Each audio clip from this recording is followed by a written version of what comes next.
Those who know how to do it, put your hands on your head. This is called the Mrigi Mudra. Two deers meeting, forming a cosmic yoni for the mother to come into you. Aim Reem Shriyam, Aim Kliyam Soha, Hamsa Shiva Soham Hasaka Frem, Hasakshamalavariyom Hasom, Sahakshamalavariyam Saho, Sarupana Rupana Hitave Swagurave, Shri Annapurnamba Saita, Shri Amrita Nandanatha, Shri Guru Shri Padukam, Pujyami Tarpayami Namaha. Shri Guru Shri Padukam, Pujyami Tarpayami Namaha.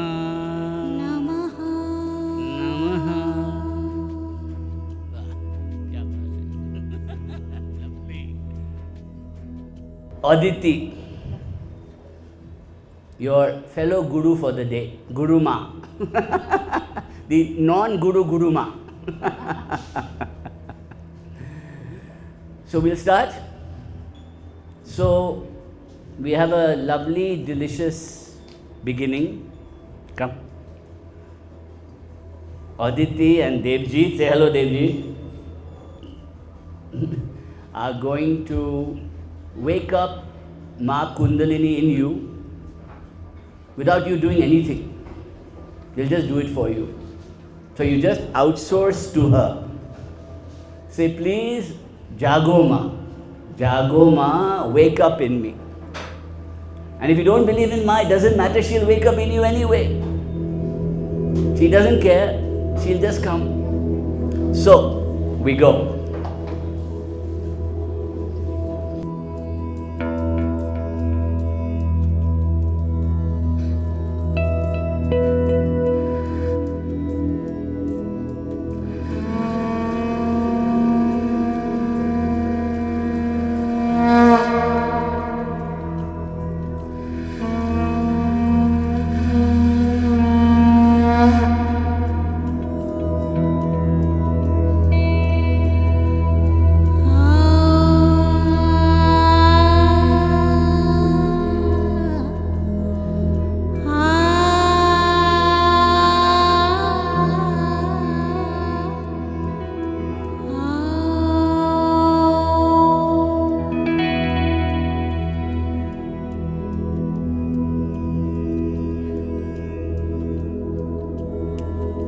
We are going to sing Jaago Maa Kundalini.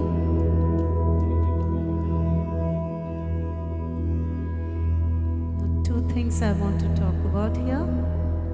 One, this is based on Raga Peravi. Raga Peravi, although is an early morning raga, but the beauty is it can be sung anytime. Much like we can invoke Maa any time. Raga Peravi, although has all flat notes or komal swara, and there is a secret about Raga Peravi I want to tell you. Raga Peravi also integrates all the Shuddha swara, which means that this is one of those odd and unique ragas which incorporates all 12 swaras. We have heard about 7, it integrates all 12. It is a versatile raga and therefore has been chosen for this invocation to Maa. Further, we have set it to the resonance and the frequency 324, which corresponds to our Manipura Chakra. Reason we did that is because today we are going to awaken the Kundalini Shakti within us with Rajada, and I'm here to assist. Let's begin.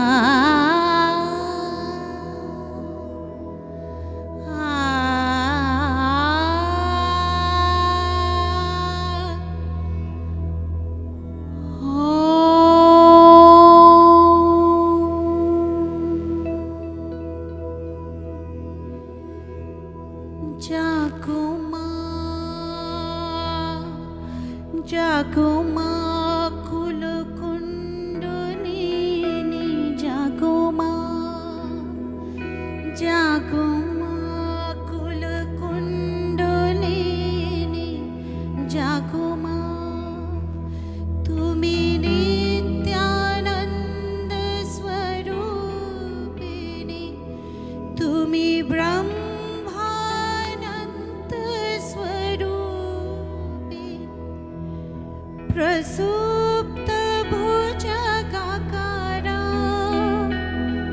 आधार पद्म वासिनी, जागो माँ, जागो माँ, जागो माँ, जागो माँ, त्रिकोणे जले कृष्णो तापित होइलो तनु, त्रिकोणे जले कृष्णो तापित होइलो तनु, मूलाधारे त्याज शिवे, मूलाधारे त्याज शिवे, स्वयंभू शिववेष्ठिनी, जागो माँ, जागो माँ, जागो माँ, जागो माँ, कच्छ सुषुम्नार पथ, कच्छ सुषुम्नार पथ, स्वाधिष्ठाने होदित, मणिपुरा अनाहता, विशुद्धाज्ञा संचारिणी, जागो माँ, जागो माँ, जागो माँ, शिरसि सहस्रदले परमाशिवे ते मेले, क्रीडा करो कौतूहले, क्रीडा करो कौतूहले, सच्चिदानन्ददायिनी, जागो माँ, जागो माँ, जागो माँ, जागो माँ, जागो माँ, जागो माँ, जागो माँ. What you experience there is an old Bengali devotional song that asks the mother to wake up in the Muladhara, Adharo Poddo Vashini. I said it in Bengali. I have been turning it into Devanagari. You say it in your Devanagari. Adhar Padma Vasini Jaago Maa, Jaago Maa. So Adhara Padma Vasini means the Mooladhara lotus. The lotus at the bottom of your spine.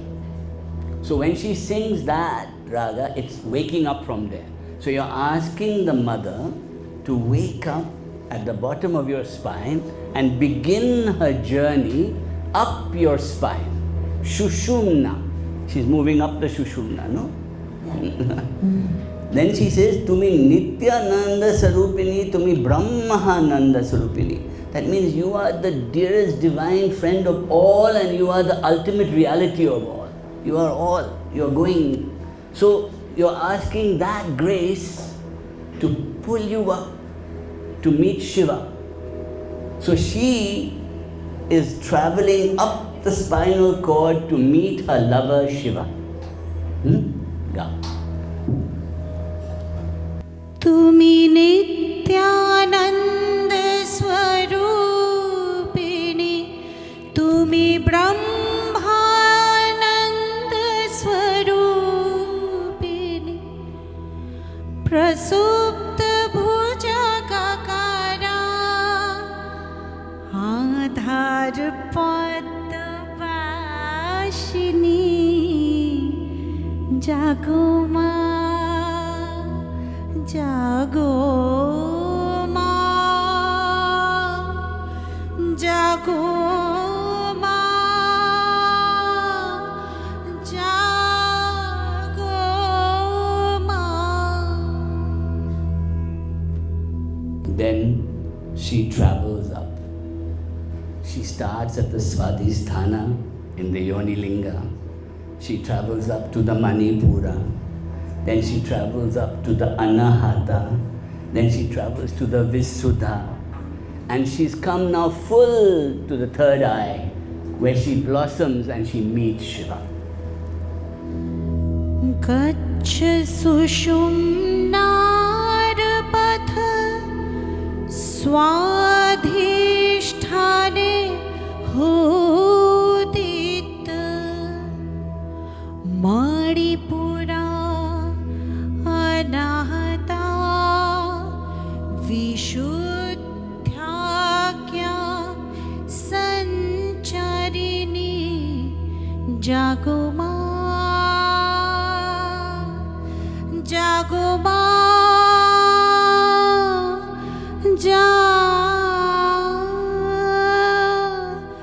Jaago Maa.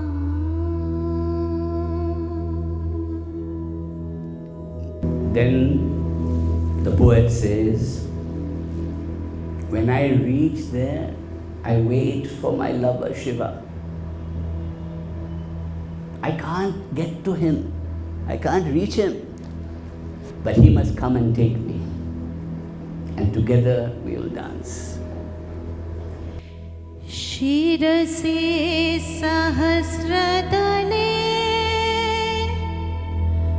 Parama Shive Te Mile, Shirase Sahasradane Parama Shive Te Mile, Krida Koru Kotahale, Krida Koru Kotahale, Krida Koru Kotahale, Satchidanandadayini. So, when union occurs, what happens?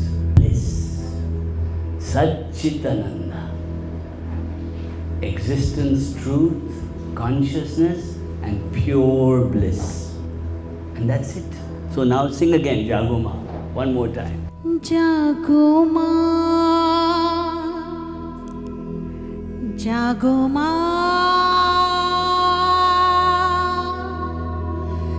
Jaago Maa, Jaago,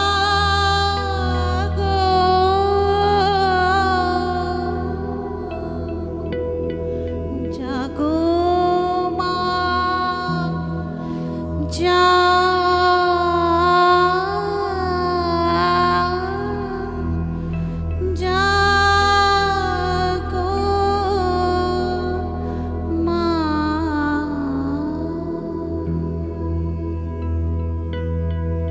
Now when Ma awakens, each Padma has a sound.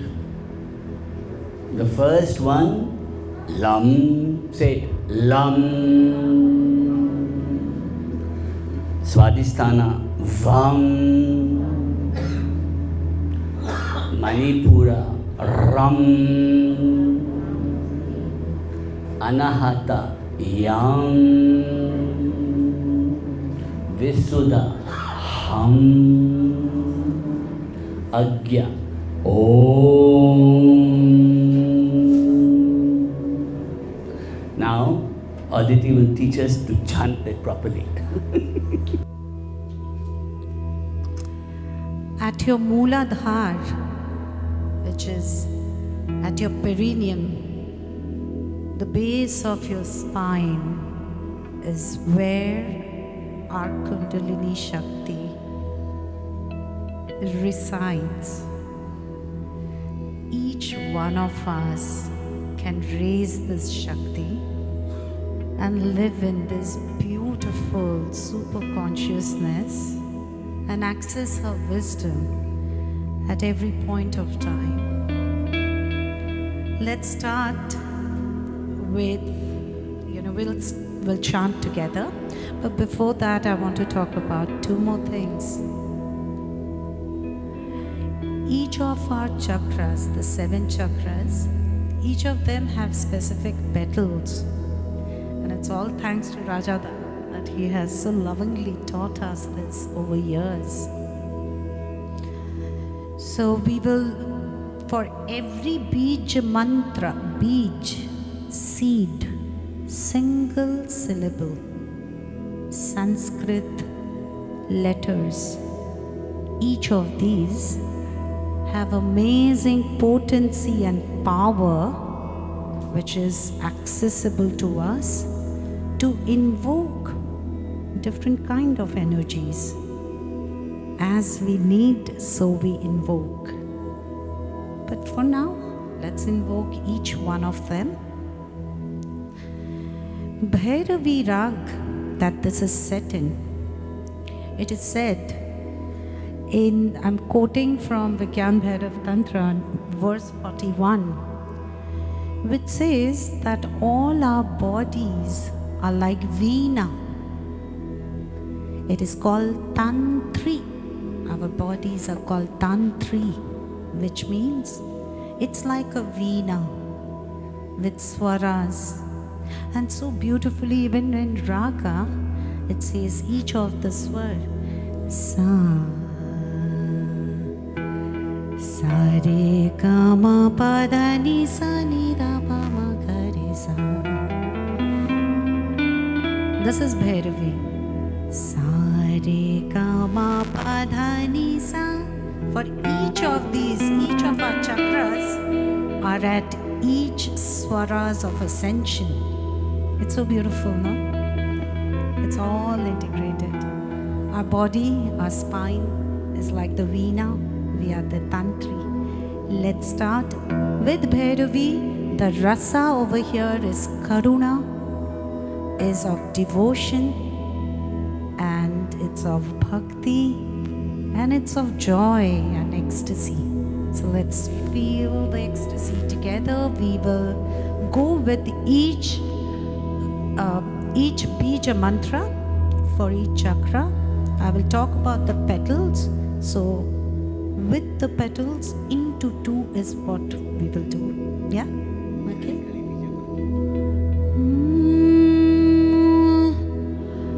Lam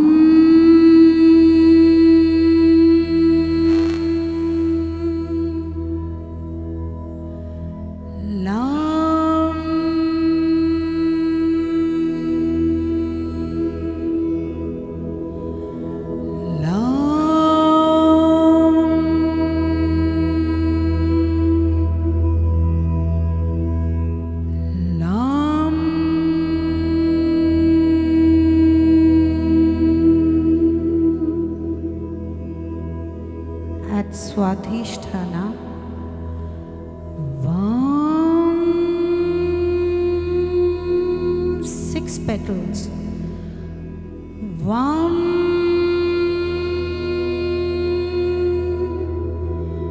Vam,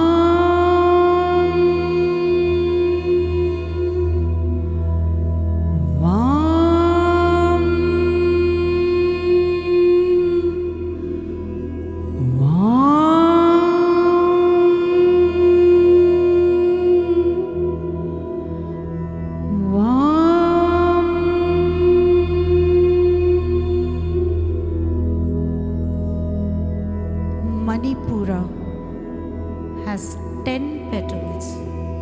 The seed mantra, the bija mantra for Manipura is Ram. Ram. Ram. This is the mudra, the linga mudra. You're asking Ma to wake up and ascend. Linga mudra. Linga mudra. Put it in your belly button like this. Shiva Linga meets Yoni. Linga Mudra. Bol.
The lotus mudra, 12 petals.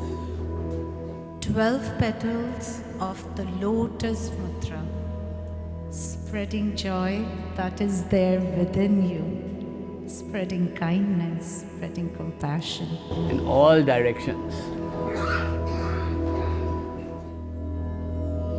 Yum.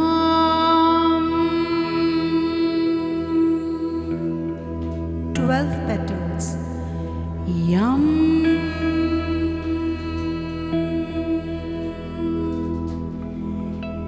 Yum.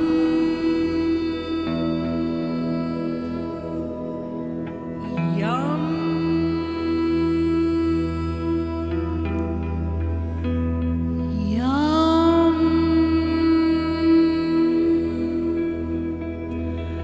Yum. Yum.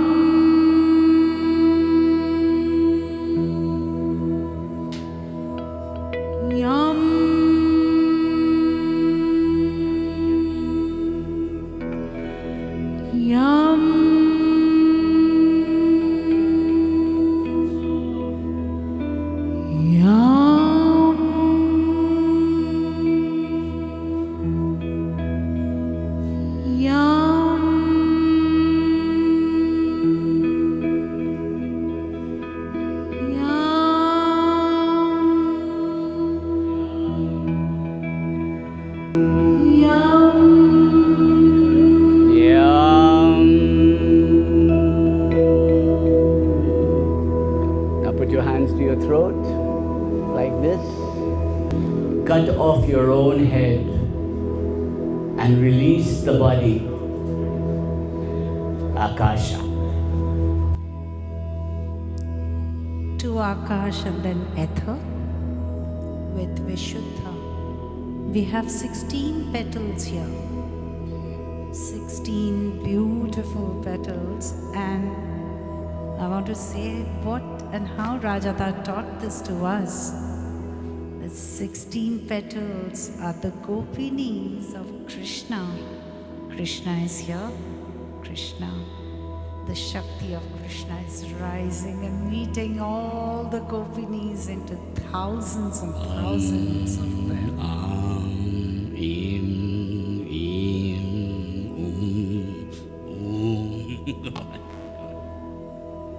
The Bij mantra for Vishuddha is Hum. Hum. Hum. Hum. Hum.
Hum. Hum.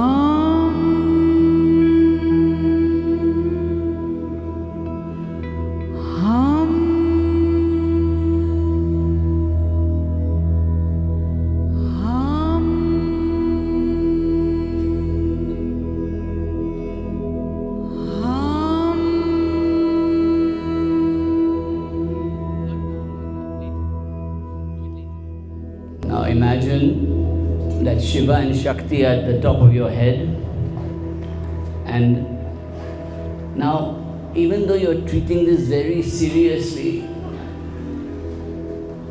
the mother here at the top of your head we call Lalita. And Lalita means the playful one, the one who glances at you and wakes you up. So it is fun.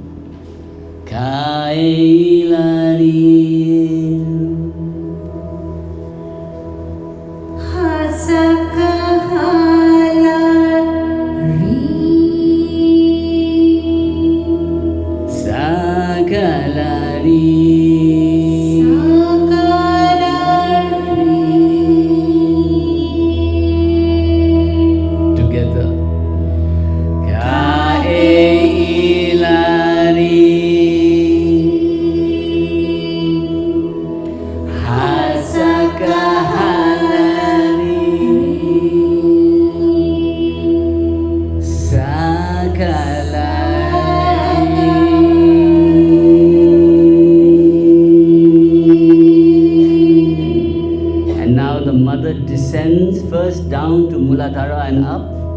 Aim Klim So Klim Aim. Aim Klim So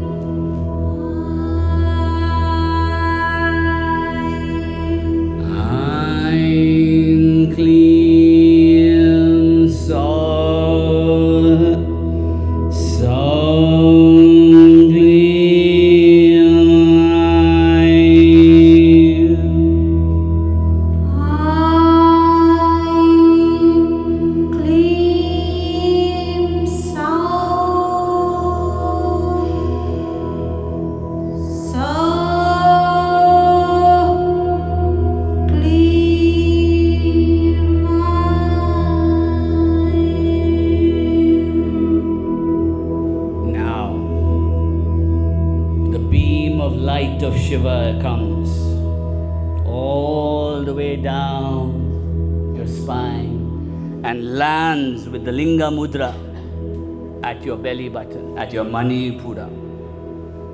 Shakti holds Shiva, and the power of Shakti and Shiva become your power.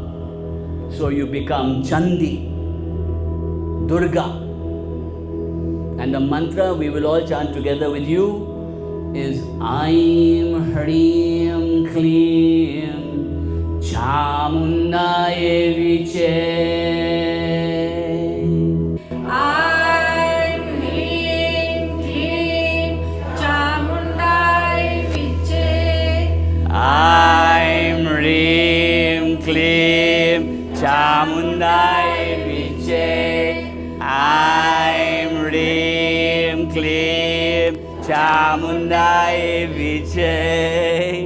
Aim Hrim Klim Chamundaye Viche.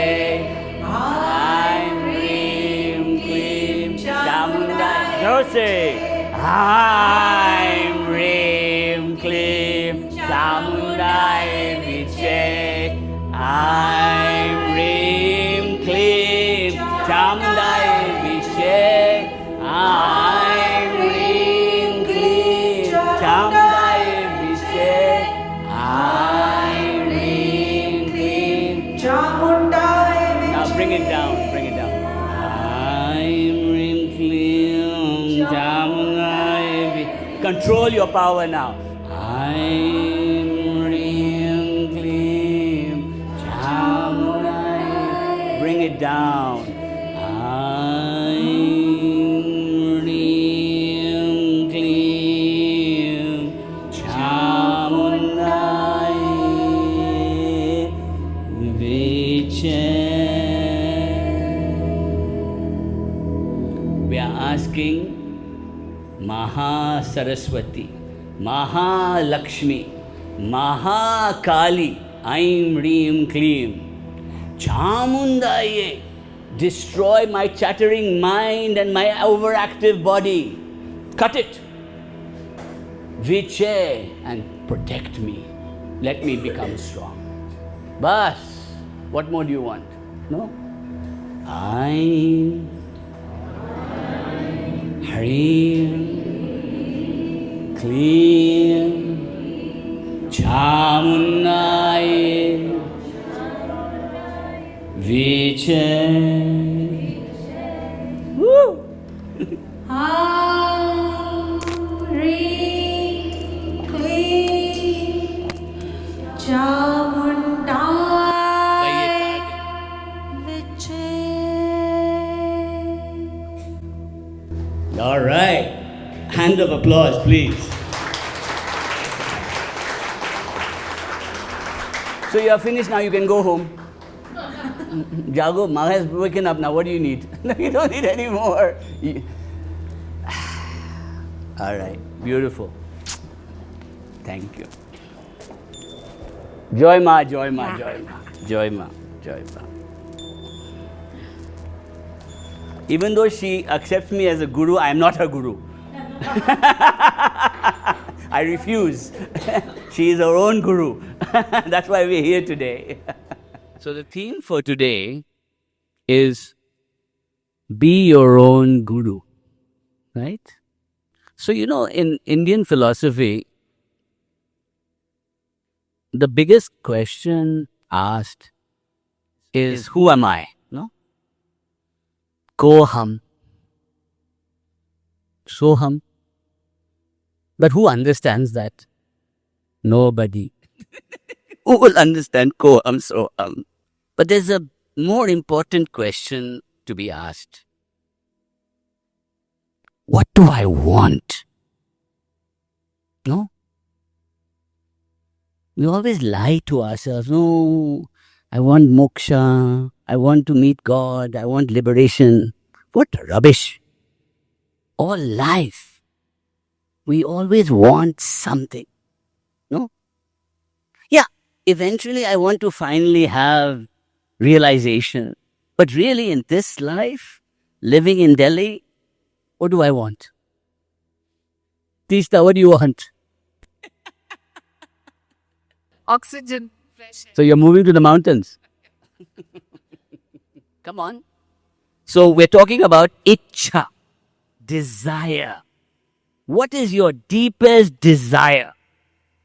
Come on, be honest. To live in harmony. That's very highbrow. Not very highbrow. Just to live in harmony with my... Harmony with family, harmony with nature, harmony with health, harmony with the whole thing. Yes. Okay, I like that. That's a good one. That's a good one. Let's go to the lady in the back there. This piece. All I want. Yeah. You liar. No, I'm not lying. Why would I lie on such a big stage? Because you want a promotion, you want more money, you want happiness, you want to find a partner, you want life, you want joy, you want your parents not to fall ill, you want so many things. No? Yeah. Don't you agree? How many of us have aging parents? Think about it. All we want is for them to be peaceful, happy, healthy, right? Wants are never ending, no? Even if we claim, I'm so spiritual, you want something. Who else would like to have a go? Come on. Let's open it this side. This side. Don't say you want nothing. You're such a liar. I want my children to run my business and leave me alone. Yes. Absolute irony. See, I answered it for you. Thank you, Raja. So while I might want to leave it all to Paramatma, Brahman, Vaheguru, look after me, look after everything, really I have a lot of wants, no? So in the tradition of Vijnana Vedanta, which is Vedanta of consciousness and body, right? Which Swami Vivekananda taught and all of those taught. We accept that when it's in the world, the only way we can manifest it, we call it Shakti. Because all of this is nature, right? While I'm living in the world, Maya, we call this Maya, no? What does Maya mean? Who said illusion? Raise your hand if you think it means illusion. Okay. Actually, Maya does not mean illusion. Maya means projection of the mind. Right? That means all of reality is a projection of my mind. Everybody agree with that? If somebody hurts me, my mind reacts. If I have pain, I react. No? In fact, we are living in the most narcissistic age ever. And social media has just accelerated that. Right? It's all about me. And when you talk to your friends, even then it's still about me. My mental wellness, my problems, my issues. No? How many of you have gone to somebody who says, how are you? Genuinely. You. We don't do that no more. Very little, no? So, Maya is that. The world I construct in my head. Maya. Difficult, no? So, in Tantra, Shakti Tantra, we call the Divine Mother Mahamaya. Why do we call her that? Because all of this is her play. And she's playing with us. You like that? The Divine Mother just play. And why is she playing with us? Anybody? Vandana, why is she playing with us? For her entertainment? Valid. For us to evolve? Yes. Anybody else? To awaken us? Maybe. Yeah. Jaago? Yes. How about to entertain herself?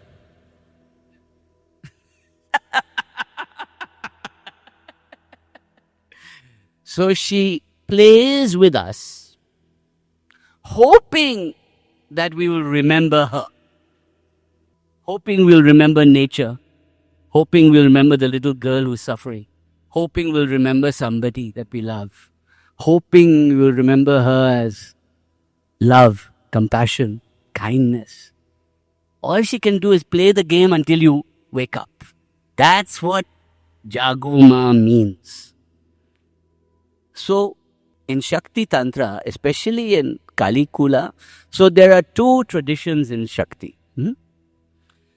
One is called Kali Kula and one is Shri Kula. So, she's a Dash Mahavidya, which is Kali Kula. So, Kali Kula, in practical terms, this is an ancient religion of worshipping the moon. Who understands that? Who understands what a Nitya is? Nitya, you've heard of Nityas? The waxing and waning of the moon. Okay? When the moon goes from new moon to full moon, how many days is that? 14 plus 1, 15. How many bija mantra in Panchadashi? 15, oh my God. So, we are going from new moon, full moon, 15 days, right? And from full moon to new moon, 15 days. So the cycle is actually 30 days, but it's 28.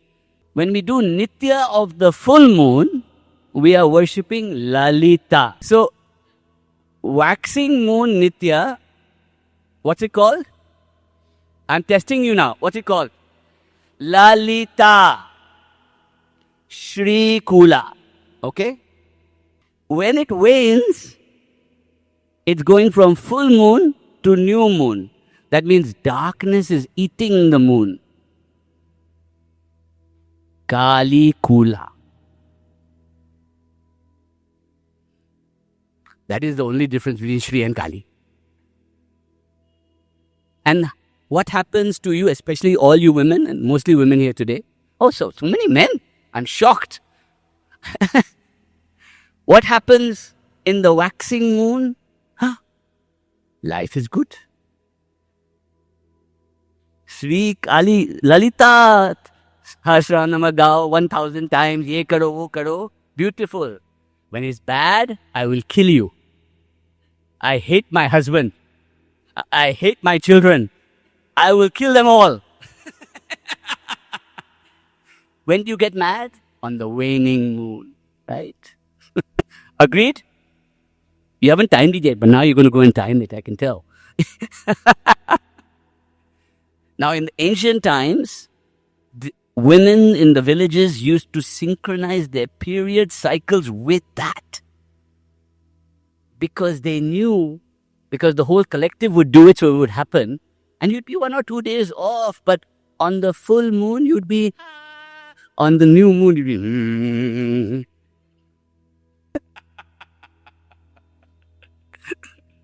So what does Kali represent? Kali represents the dark inner power inside you. That's why it's so scary, no? That's why men are terrified of women. Because if that comes out, oh my God. Right? Anita, even your husband is scared of you, I know. But during the Lalita moon, then it's, the Navratris are beautiful, everything is beautiful, right? But what it really means is that I can live in consciousness of myself, no? It's just a way of resonating with nature, of resonating with other people, of knowing that this is a good time to go and sit inside a room and not come out, right? Because Kali is in full force. I can't come out. I will kill somebody.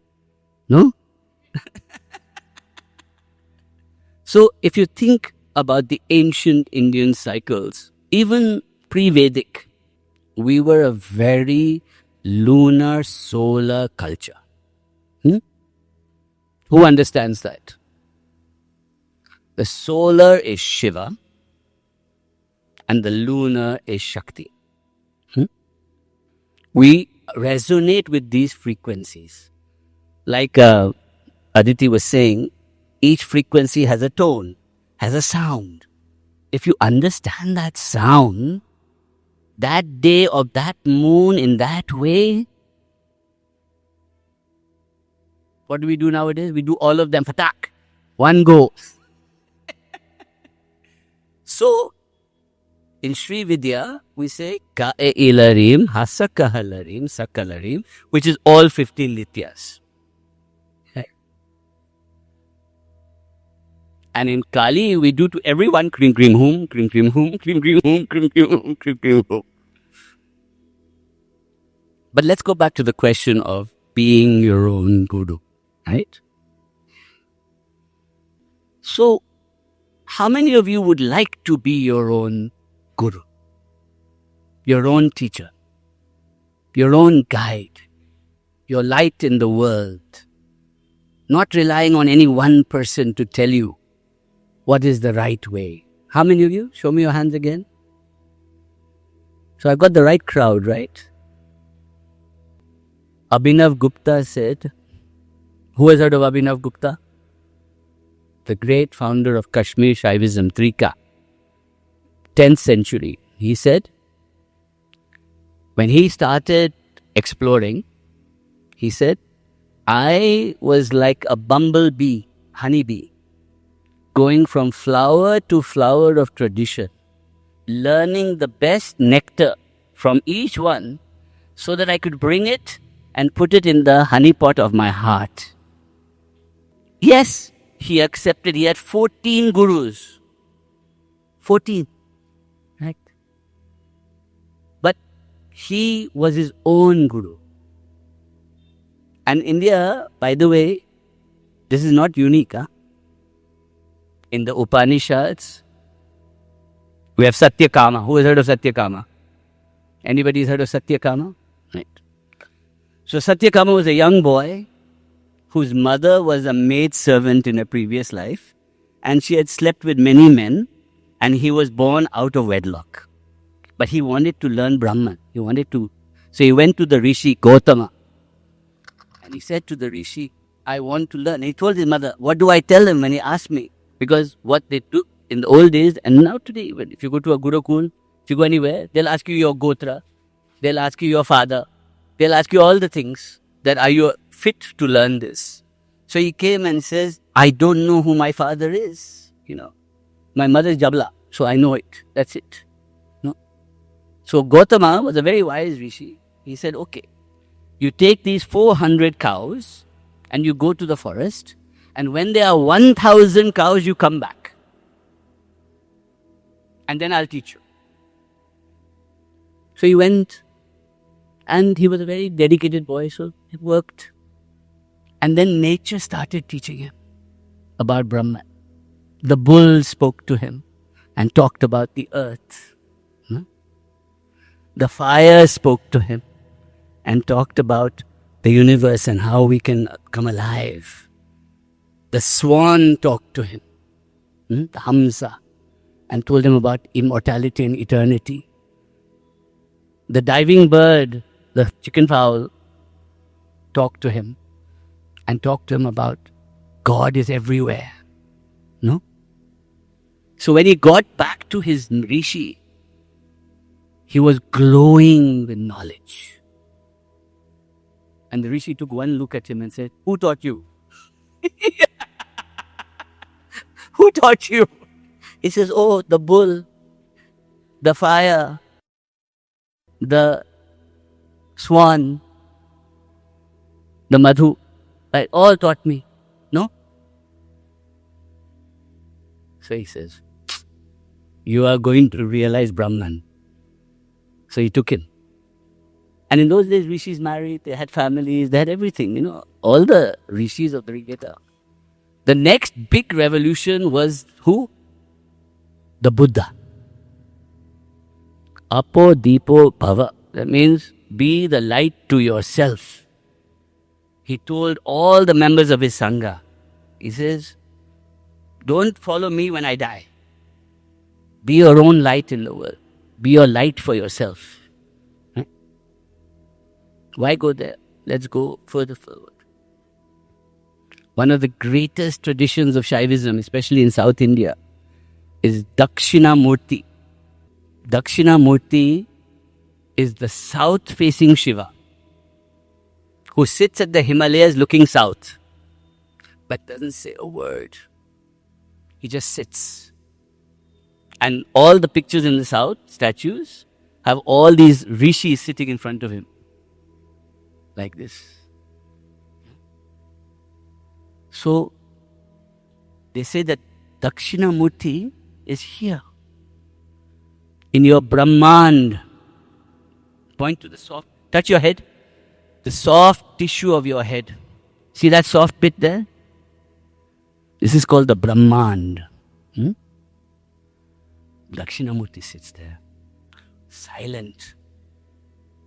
Your inner guru is sitting inside you. Why do you need a guru? And how do you learn from him? The only way you will listen is if you go silent. And then he'll come. The realization will come. Let's go further. Shankaracharya.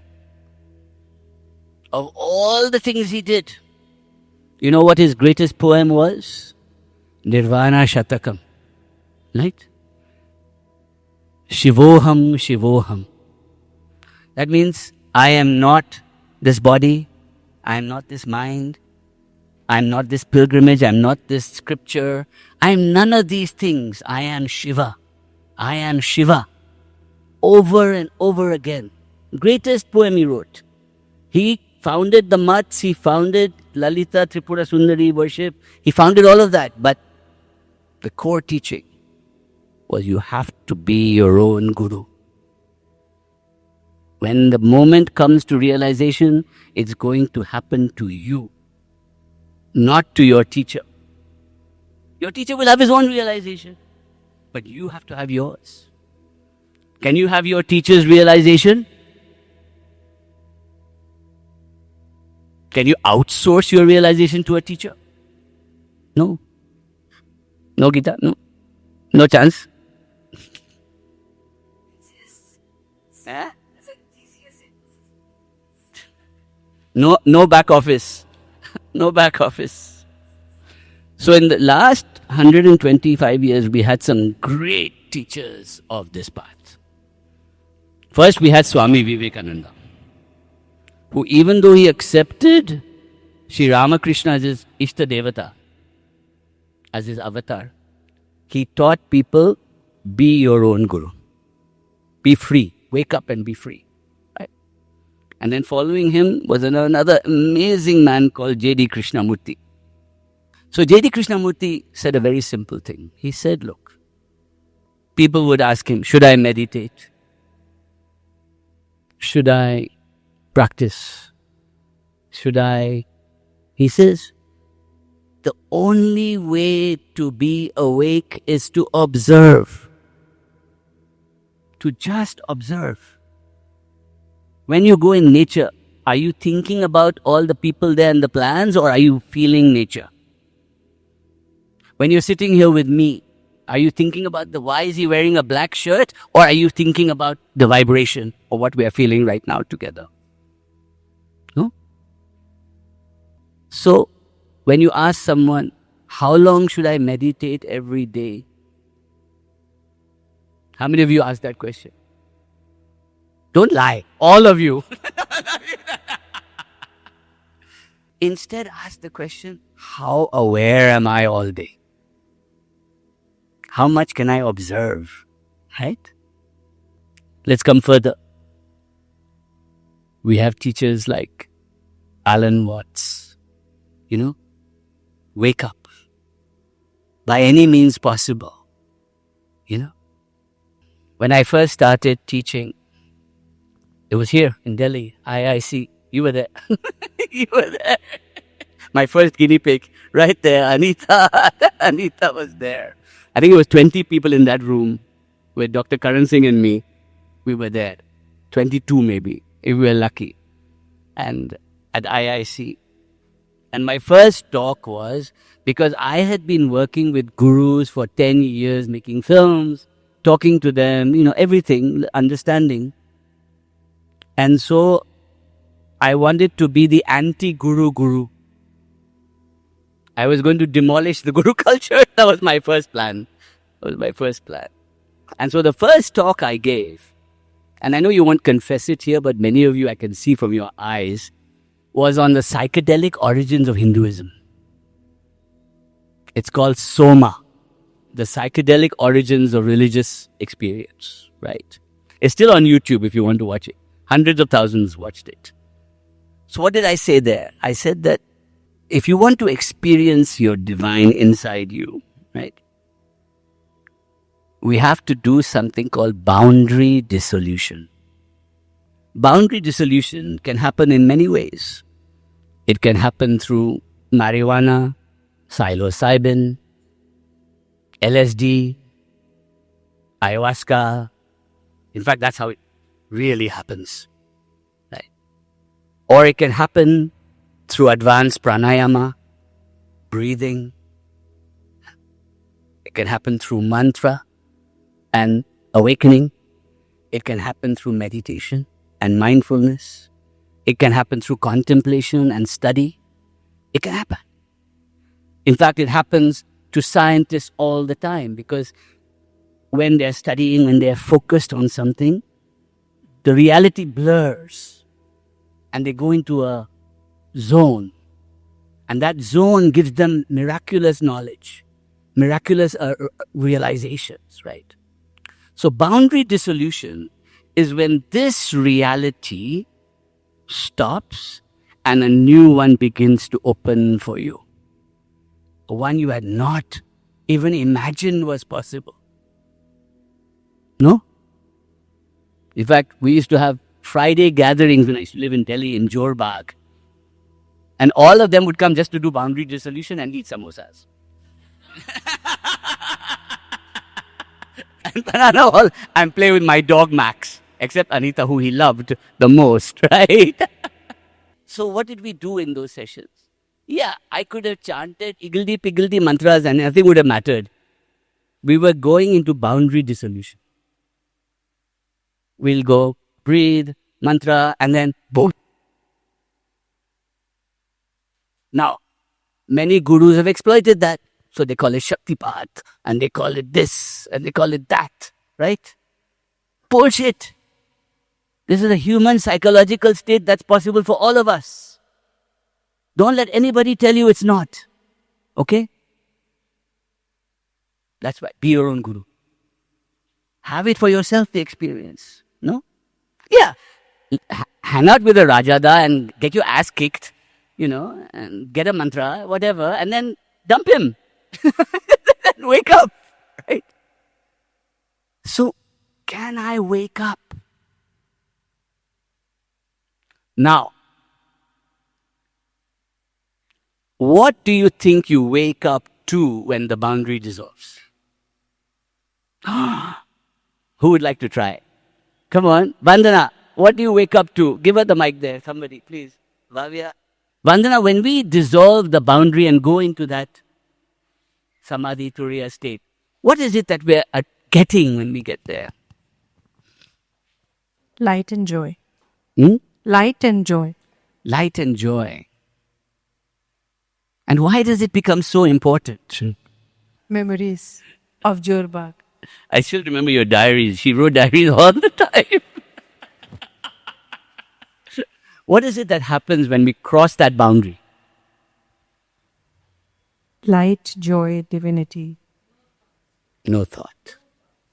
And just bliss. No thought. Ananda. Yeah. Ananda. Ananda. That's what I meant. Go on, Tista. A sense of dissolution and feeling of oneness.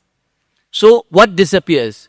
Nama, Rupa, all this gone. No? Just like that. And even if it's for 1 minute, you will never forget it. That feeling. There is so much to the universe. So much I can explore. So much my consciousness can expand into. Now, once you've tasted that, don't you want it all the time? Even, yes, you might have to still do your career, do your business, but then you want to have it, that feeling. So one of the things that happens, what else happens when boundary dissolution occurs? Who would like to say it? What happens when you meditate and you go to the other side, even for a minute? What happens to you? Whatever comes in your heart, just say it. You experience. Can you speak louder? You experience different reality. Different reality, right? So, yes, let's go to, who's that? Again. Hello. Another Vandana. Anna Vandana. So, I've done your course, but Congratulations. it's a feeling of nothing. Give her a certificate, please. So, it's a feeling of nothingness, I mean, when the boundary dissolution happens, it's like you just experience nothing, literally nothing in front and back. So kind of shunyata, kind of void, vast void, It's void and a vast silence, which is not a silence. And then a kind of feeling of lightness and bliss in the heart. You're not there and you dissolve. I'm putting words in your mouth to help you along. Yes. So it's basically nothingness and quietness. Okay, so let's reverse engineer this, shall we? Let's reverse engineer this. If you're your own guru and the outcome is a huge consciousness void and bliss and magical way of living again, right? Let's say that's the game that we're going towards, let's say. When I come backwards into this body, into this reality, into this family, right? Then, do I have to live by the story I'm told? Or do I understand the story better? Which one? So now suddenly, the Mahabharata looks different. Now the Ramayana looks different. Now the mantras look different. Because you've come back from Shunya, the void. And you say, that's what they were talking about. Look. And then you try and tell somebody and they go, what's wrong with you? This is Purana. This is not Bhagwan, Avatar. This is God. What are you doing? So then you have to shut up. And then you have to find silly people like us to hang out with. Because nobody else will understand you. No? Okay, don't confess, but I know at least half of you have done psychedelics here. I can see it. Okay, quarter.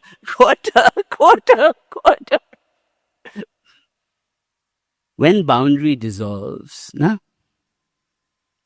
3-4 things happen. One, you suddenly become one with everything. No? Like poof, gone. So the earliest rishis in the Rig Veda said, Ekam Sat Vipraha Bahuda Vananti. That means truth is one. But everybody calls it by a different name, all the rishis. You can go there. So that means that there are 7.5 billion religions in the world today. Not one. 7.5 billion religions. Right? Now we've organized ourselves into clusters. So we say, oh, you're a Hindu Tantric, you're a Hindu Vedic, you're a Sikh, you're a Muslim, you're a Sufi, you're a Sunni, you're all to describe one mystical experience from somebody from 500 years ago. We're stuck with it now. No? So the second argument I made with my talks in Delhi was that all religious experiences are the experiences of a great mystic stuck in stone. All religions. All. Including the most liberal progressive ones like Vivekananda and Aurobindo and all. Because they become God. Now, avatar. Bas. Please, if anybody ever makes me an avatar, destroy the temple, destroy the everything and blow it all up, okay? Please. Promise me, Anita. Okay.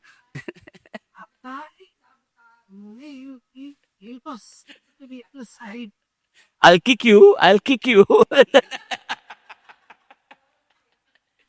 So the thing is that every mystic has come down from the mountain, sung a good song, and everybody says, my God, I have to feel that. No? Like today, you're all vibrating, your hearts are opening now. You're feeling good, no? Aditi woke you up. You can all touch your feet afterwards. Ma, ma. But we want so badly to deify something, no? To believe in something. We want it so badly. So we go looking in our traditions, we go looking in our cultures, we go looking for it, right?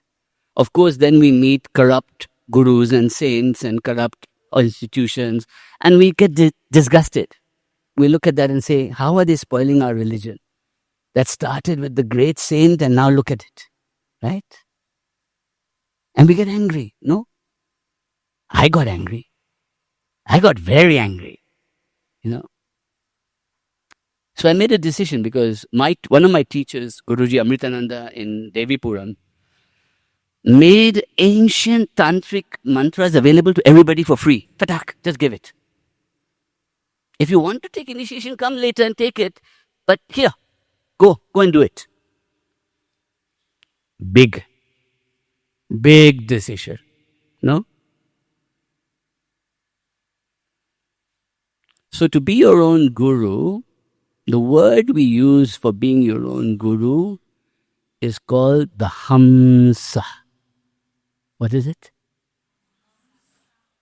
Hamsa. Hamsa is both a swan and a breath. It's a breath. Because every time I breathe in,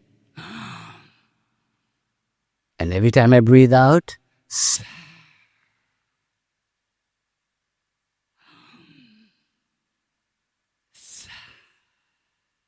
follow?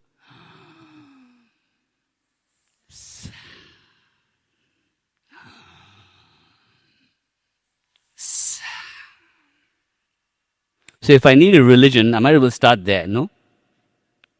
My breath. Good place to start. Hum, sa, hum, sa, sa.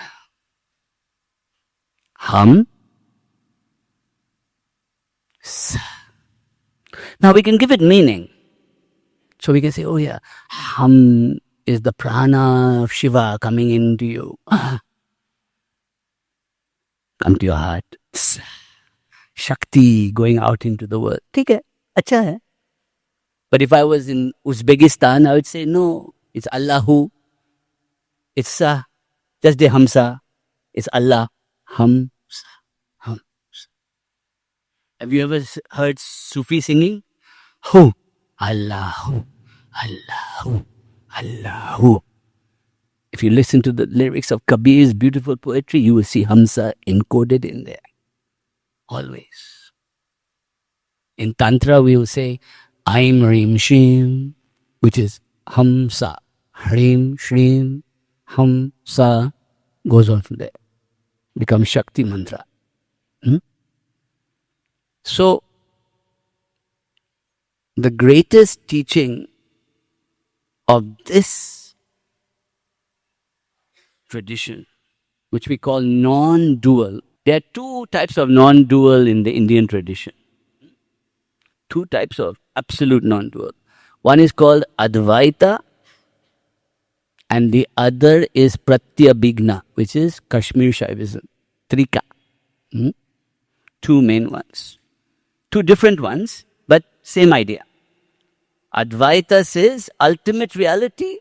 Remember we said Ekam Sat, Vipra Vadan, Bahu Vadanti. That ultimate reality is Brahman. There is one Brahman. One Ishta Devata, one by Guru, one Allah, one. There's only one. Then Advaita Vedanta says, you have inside you a spark of that one. And they call it the Jeev Atma. There. And Advaita Vedanta says, you, little you, and that, same. Same. Tat Vam Asi. And all of this is Maya.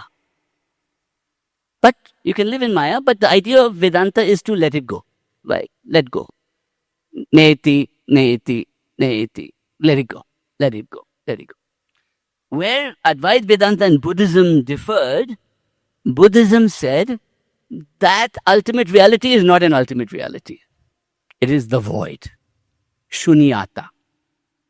And all consciousness comes from that void.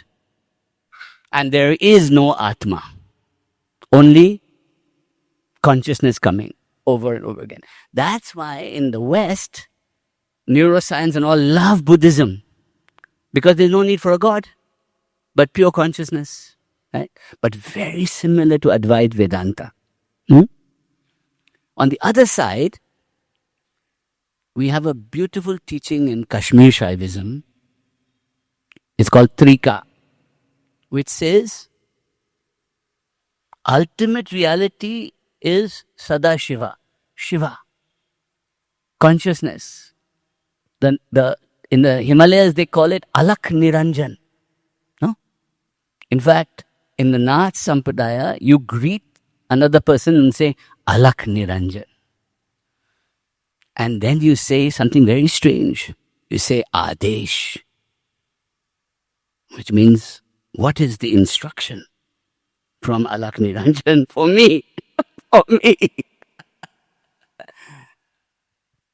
So in Kashmir Shaivism,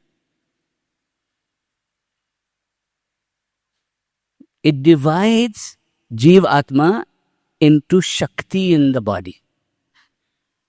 And through that Shakti, you can go to Shiva. This is the whole teaching of Kashmir Shaivism. And one of the best books you can ever read is called the Vijnana Bhairav Tantra. You talked about it earlier, right? And the first verse in the Vijnana Bhairav Tantra, you know what it says?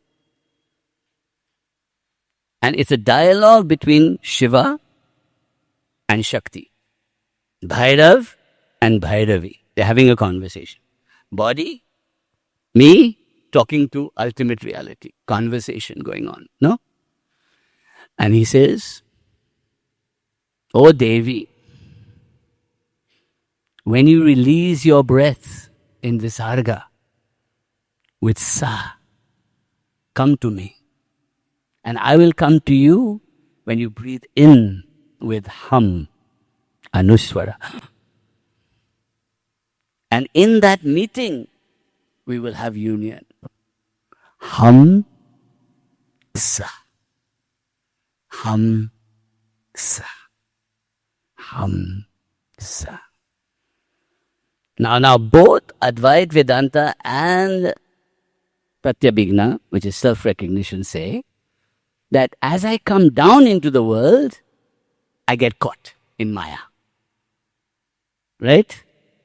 So, who said earlier we go to the void? You said, no? Vandana. So Vandana said to go to the void, to go to this massive nothingness. And then Vandana described it as bliss, Ananda. Two Vandanas gave good answers. Thank you. So now I ask you a question. How do you want to come back into the world? Are you going to be the same swine you were before? Are you going to be the same negative storytelling person you were before? If I give you an experience tonight and you go to bliss, and then you come back and you go to the same old way of being tomorrow, are you going to become a nicer person? Will you? Little. So this is the question that you have to ask yourself. If I'm my own guru and I follow the tradition, or I need no tradition, I'm an atheist, I don't care, right? And I expand myself to that nothingness, that boundary dissolution. When I come back, will I be a good person? Will I be kind? What if I come back with power? Maybe I don't want to be kind. I want to be powerful. How many of you have secret dish? Don't have to raise your hand. Desire power. Don't lie.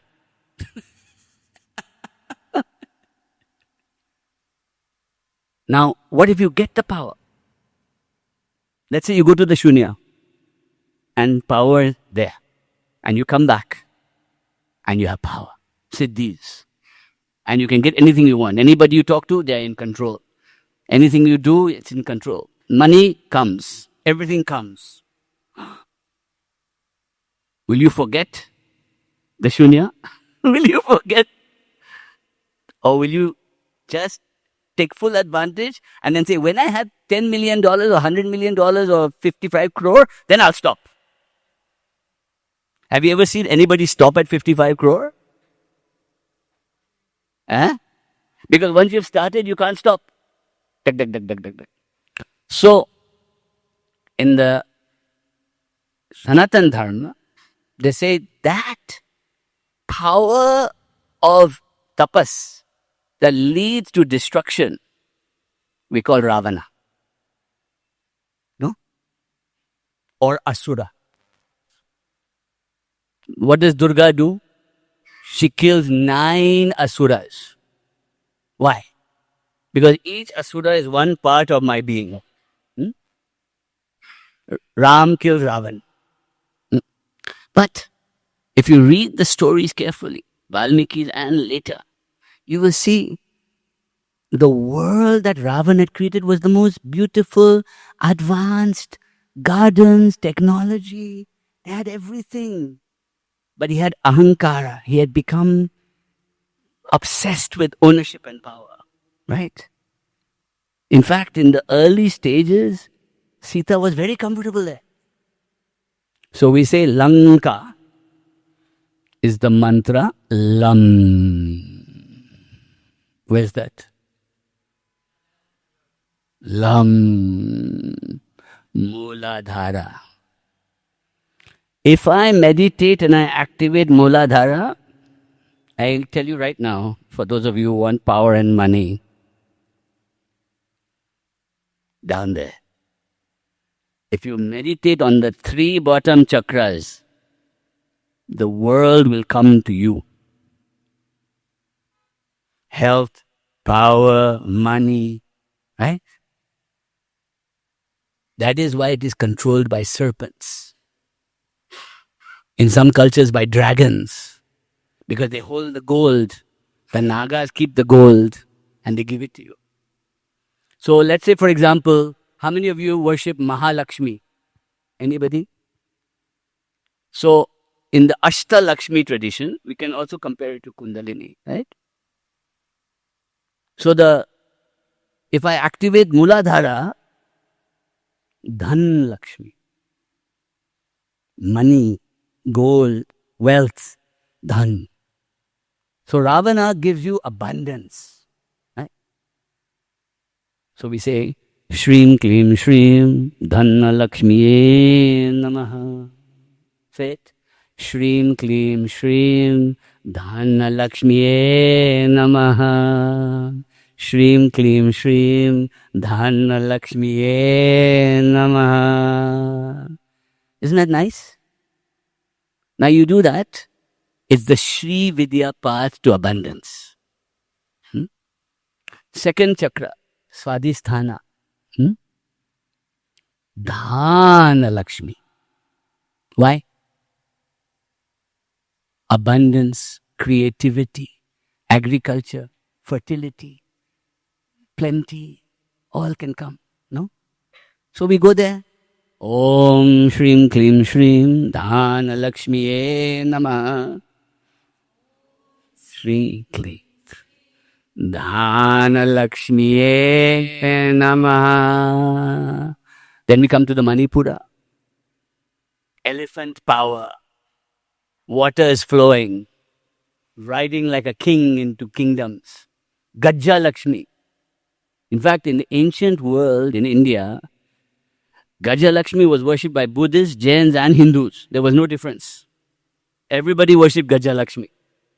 Because all the kings wanted power, wanted money, wanted things. So Gajja Lakshmi.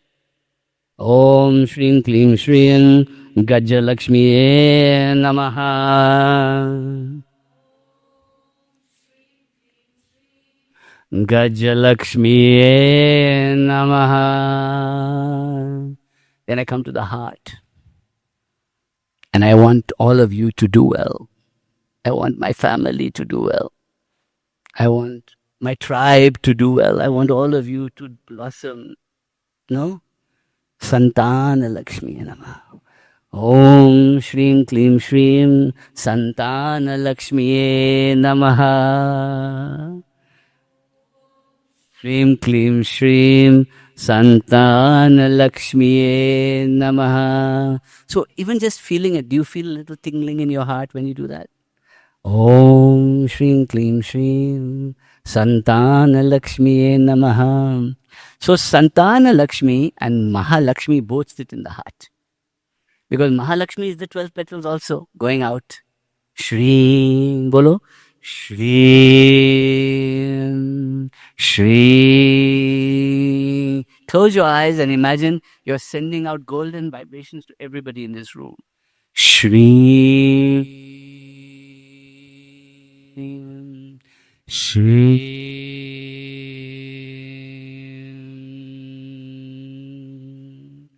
Shri,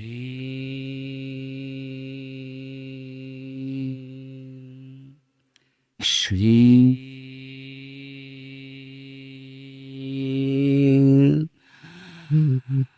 Then I come and I have to sit with patience for the mother. Dhairya Lakshmi Namaha. Om Shri Kling Shrim. Dhairya Lakshmi Namaha. And the other side of Dhairya is Veera. Let me overcome my ego. Let me overcome my stupidity. Om Shri Kling Shrim. Veera Lakshmi Namaha. Om Shri Kling Shrim. Veera Lakshmi Namaha. Then I come to my tongue. The Lakshmi tradition has 9 chakras.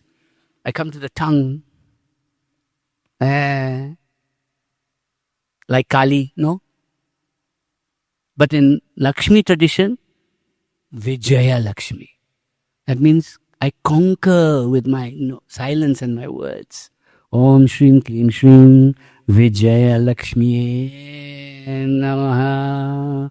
Om Shrim Klim Shrim Vijaya Lakshmi Namaha. Now, I don't want anything anymore, Mother. I only want knowledge. I don't want anything anymore. I'm finished. You have given me all these things. Bas. I don't want any more. So give me knowledge. Give me wisdom. Om Shrim Klim Shrim Vidya Lakshmi Namaha. Shrim Klim Shrim Vidya Lakshmi Namaha. Om Shrim Klim Shrim Vidya Lakshmi Namaha. And now I come to the Supreme Divine Mother, the Yog Maya, the first Mother Lakshmi, the ultimate Mother, Adi Lakshmi. So I say to her, Ma, I don't want anything. You take me now. Brahmand to the other side.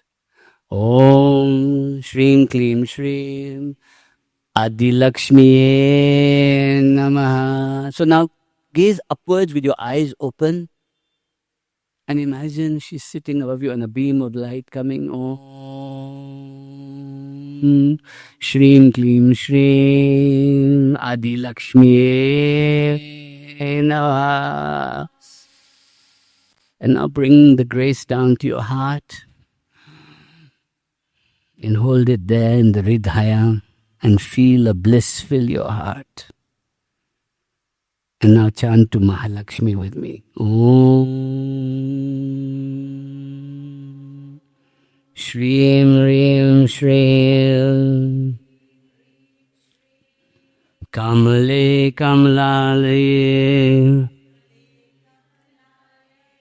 Prasida Prasida Shreem Reem Shreem Om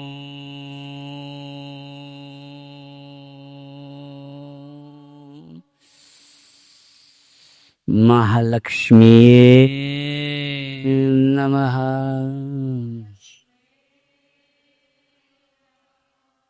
Feel your heart opening now and give it to the whole world. Om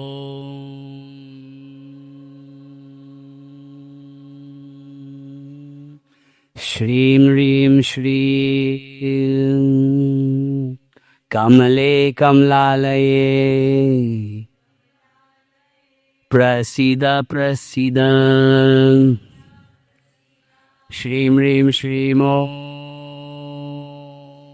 Om Mahalakshmi Namaha.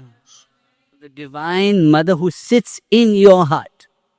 So who is she? She's your Guru. You don't need another Guru. Mahalakshmi is your Guru. No? So you can choose any of these divine energies to be your Guru. Shiva, Mahalakshmi, Mahakali, Mahasaraswati, doesn't matter. They will come. They will guide you. All I'm going to do is this is a tantric puja. So the way we do it, tantra means you look at the yantra, which we don't have today. It's okay. But imagine a yantra, Shri yantra. Imagine the Shri yantra in front of you. Huh? You're going to do a mudra to Mahalakshmi and you're going to chant a mantra. Bas, you're a tantric now. That's it. That's all tantric means. Okay? So first, namaste. So imagine, you know where you should do this puja?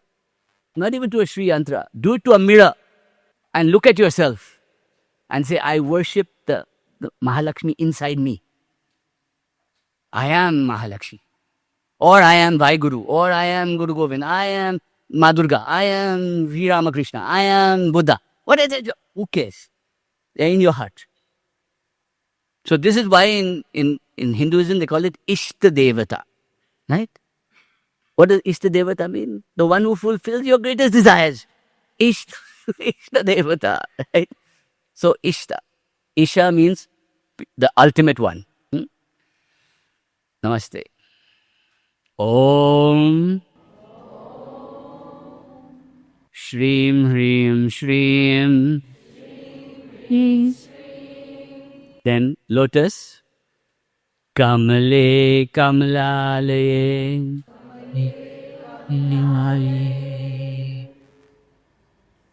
Right hand up, left hand down. Prasida Prasida. Oh. Now you're opening the curtain. Shreem Reem Shreem Om. Make a mirror. Mahalakshmi Namaha. Nice? Acha hai na? We do it together. Ready? Om Shreem Reem Shreem Kamale Kamlalaye Prasida Prasida Shreem Reem Shreem Om Mahalakshmi Namaha. Om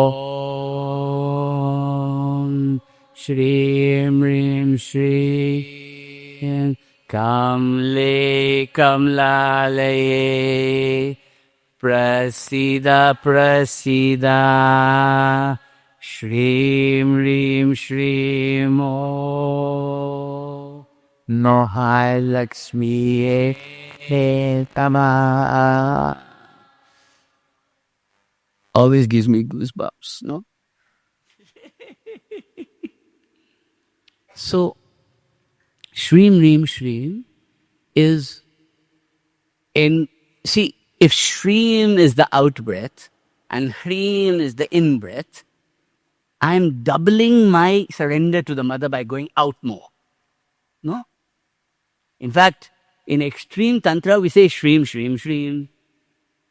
So Shreem, Reem, Shreem is I send out my surrender to the mother, I receive the grace of Shiva, and then I send it out again. Triple send out, no? Double send out. So I'm giving, only giving, no taking. Shreem, Reem, Shreem. Kamle, Kamlale. That means the goddess Kamla that comes out of the lotus. Why? Because she comes from the muck of the soil of the earth. She's Bhu Devi. She comes through the water into the fire and opens and blossoms in the most beautiful lotus possible. No? So she's the Kamla. She's from the Kamla. Bas. Kamale, Kamlale. Prasida is very interesting. We have a center here called the Hridaya, which is where all the siddhis, all the magic happens. Right there. And Hreem is the bija mantra of the Hridaya. Hreem. It's slightly left of Anahata and down a bit. Like on the lower part of your heart. Just about there. It's actually where the vagus nerve meets the heart. Right? That's why Shakti is all vagus nerve activation. So when I say Shreem or Hreem, the Hridaya is activated. Hridaya. In the Hridaya is where I feel what? Ananda. It's not in the Anahata I feel Hridaya. It's in the Hridaya. That's where Ananda occurs. Because why? The vagus nerve activates the heart and bang! The whole thing goes, woo! Bliss, bliss, bliss. No? That's why Shakti is considered left hand part. The left side. Because it's the left side of your body. Very neuroscientific, no? Shakti is neuroscience of the left side. Shiva is right side. Shiva is about prana. Willpower, hatha yoga. That's why yogi is always and Shakti is always But there are three centers at which it goes boom. Manipura, well, down there also, but Manipura, heart, and third eye. Boom. That's where the union can occur. Right? So when I say Prasida, I am giving grace. She is becoming me, and I am accepting all the suffering and pain and grace from everybody, and I'm giving it to the whole world, and without any blockage in my heart. So Prasida means center of give and take. That means I will get, she's giving me abundance, she's giving me money, she's giving me everything, but I'll not hold it. Let it go. Prasida. See? So the secret to wealth, abundance, plenty, is to remain empty here so that she can go out of you. You can do calculations like if I receive $10 million here, I will give this much charity or effort here. Equation, right? Karma will come. Is to be absolutely zero. Prasida. That means give without thinking, without motive. If somebody asks you for something, say yes. What is the worst that happens? You have to temper it and give little at first or some later. If somebody asks you to do a favor, say yes. Right? Choose to do it. Prasida. Then, Shreem, Reem, Shreem, Om. So I close it. I started with that and I close it with that. And I call her Mahalakshmi Namaha. See how beautiful it is, no? It's so simple. So all bhakti is a meditation in your highest self in you. So that is why you're your own guru when you do bhakti, true bhakti. No? So all 4 yogas in the Indian tradition are be your own guru yogas. All 4. Yes, go to a Hatha Yoga master and learn Hatha Yoga properly. Go to a Kriya Yoga master and learn Khechari properly. Not one school does it the same way. Right? Lahiri Mahashaya's first teachings, different for every school that's come out of it now. Right? So, what did Aditi say earlier? She said the spinal cord is like a musical instrument. No?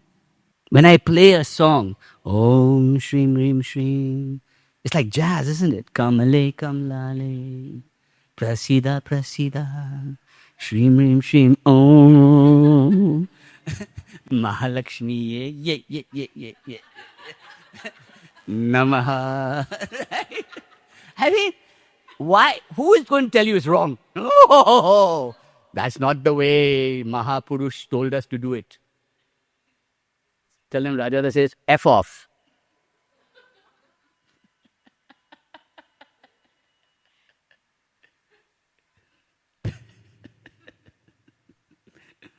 I'm very bad for you. So remember, Ekam Sat, Vipra Bahuda Badanti. Truth is one. Bas. Just understand that. Whether you want to call it God, Shunya, Allah, Jehovah, it doesn't matter. Only one truth. Whatever you want to call it. I don't care what you call it. Second, that one truth is the intelligence behind the whole universe. Yes. Third, inside me is a piece of that magic. And I can either do one or two things. I can do Jnana Yoga, that means I am that. I can do Bhakti Yoga, that means I worship that.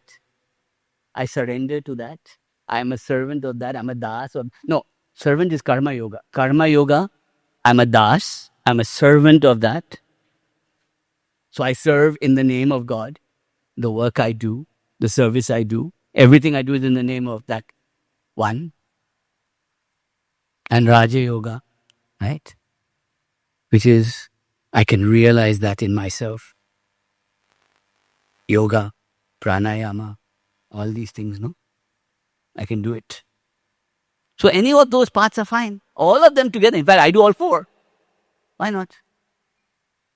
The Ramakrishna Mission tells you, practical Vedanta, you can't be a Bhakti Yogi all day. You have to do Karma Yoga sometimes, Raja Yoga sometimes, nothing sometimes. You just sit, you do nothing. But when you're doing family duty, when you're doing family and all that, you're a Karma Yogin. You are seeing everybody as divine. When I'm sitting here teaching, I'm seeing the divinity in all of you. So I'm doing good karma. I don't know. Do I sit here thinking, oh, that person gave me bad vibration. Oh no, I'm destroyed. No, because I'm empty.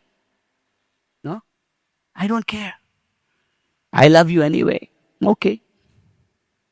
No? Bhakti. If you're going to do bhakti, then do it properly. So many people just go and do Mata Theka and touch the mother. I'll chant Lalita Sahasranama once a week. I'll do Chandipat. I'll do this. I'll do that. It's not about that. It's about rasa. Like what you did with Aditi today. It's about feeling devotion. Feeling surrender. Choosing the mother you want to surrender to or the God or the idea you want to surrender to. And give it completely. That's true bhakti. Raja Yoga is probably the most practical. I don't need to believe in anything. I just need to do.